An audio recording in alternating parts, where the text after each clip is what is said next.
The housing market is forever changing, so today we invited RE/MAX specialist Maria Raymer to tell us what's going on in the Northeast Florida real estate market today. Yeah, it's my first time getting to interview you. Hey. Nice to see you. This is cool. Right on. Yes, it is. All right, so have sales slowed from this time last year? Yes, they have. Pending sales are down by over 42%. Oh, wow.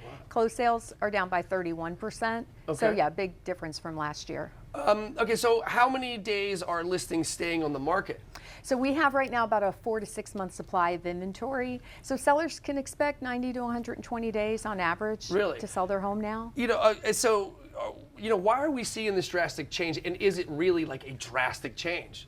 Well, it's a great question, and it's a drastic change from a year ago, yes, but a year ago I also said that we're returning to a more normalized market. So it's not as drastic as it seems, Right. really, because we need to go back to what was normal. Certainly what we had 2021, 2022 was not normal. No, it was not normal at all. So it sounds like things are more or less returning, where things are sitting on the market for a little bit longer. You know, you're probably not going to have to compete with 4 other offers on the same house, right? Exactly. We're not going to get 20% over asking price and things like that, right? Correct. Okay, That's cool. right. So what are sellers doing to combat like current conditions?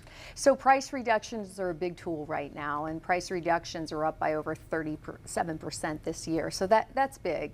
But they need to do that because they're combating higher rates. So, with the inventory increase, the higher mortgage rates out there, let's throw on top of that, it's a presidential election. Absolutely. So people get nervous, they pull back and they take a little bit of a pause. And so what are we doing to combat that? Price reductions. It's all we can do. And if rates are higher, we have to make housing more affordable so these things level each other out. Gotcha. Right. So like whenever the housing prices were like way up, our interest rates were way down, right? Exactly. And then now if the rates are a little bit higher, then the housing prices have to come down.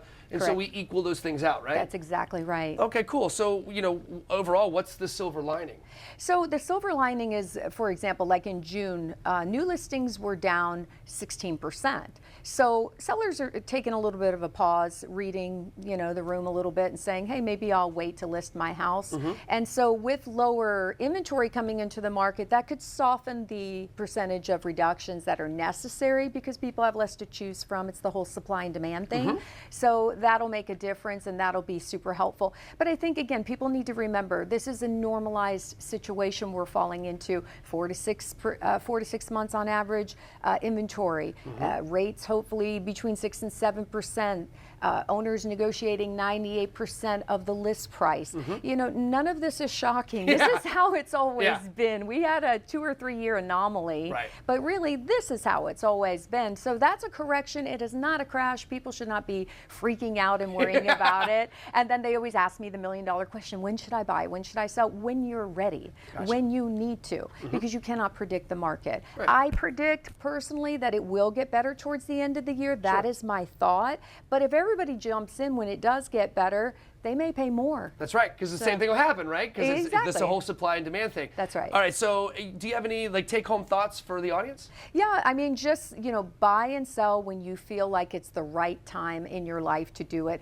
Try not to get caught up in predicting the real estate market. If you do that, you will probably end up on the wrong side of things. So just go when it works for you. Right, because as we talked about off camera, the real estate market is the slowest to respond to economic stresses, right? So when it's right for you, buy the home, because it's always more advantageous to own a home than rent, right? That is 100% true. It's such a great point. In the end, owning something, you're going to build equity, you're going to build personal wealth, you're not going to be paying off someone else's mortgage. I mean, there's never a good reason to rent if you can buy. Absolutely. Maria, where can I send some folks for some more information? MariaRaymer.com. Perfect. Easy enough. MariaRaymer.com. Thank you so very much, guys. If you want to catch segments like these again, head over to FCN Plus.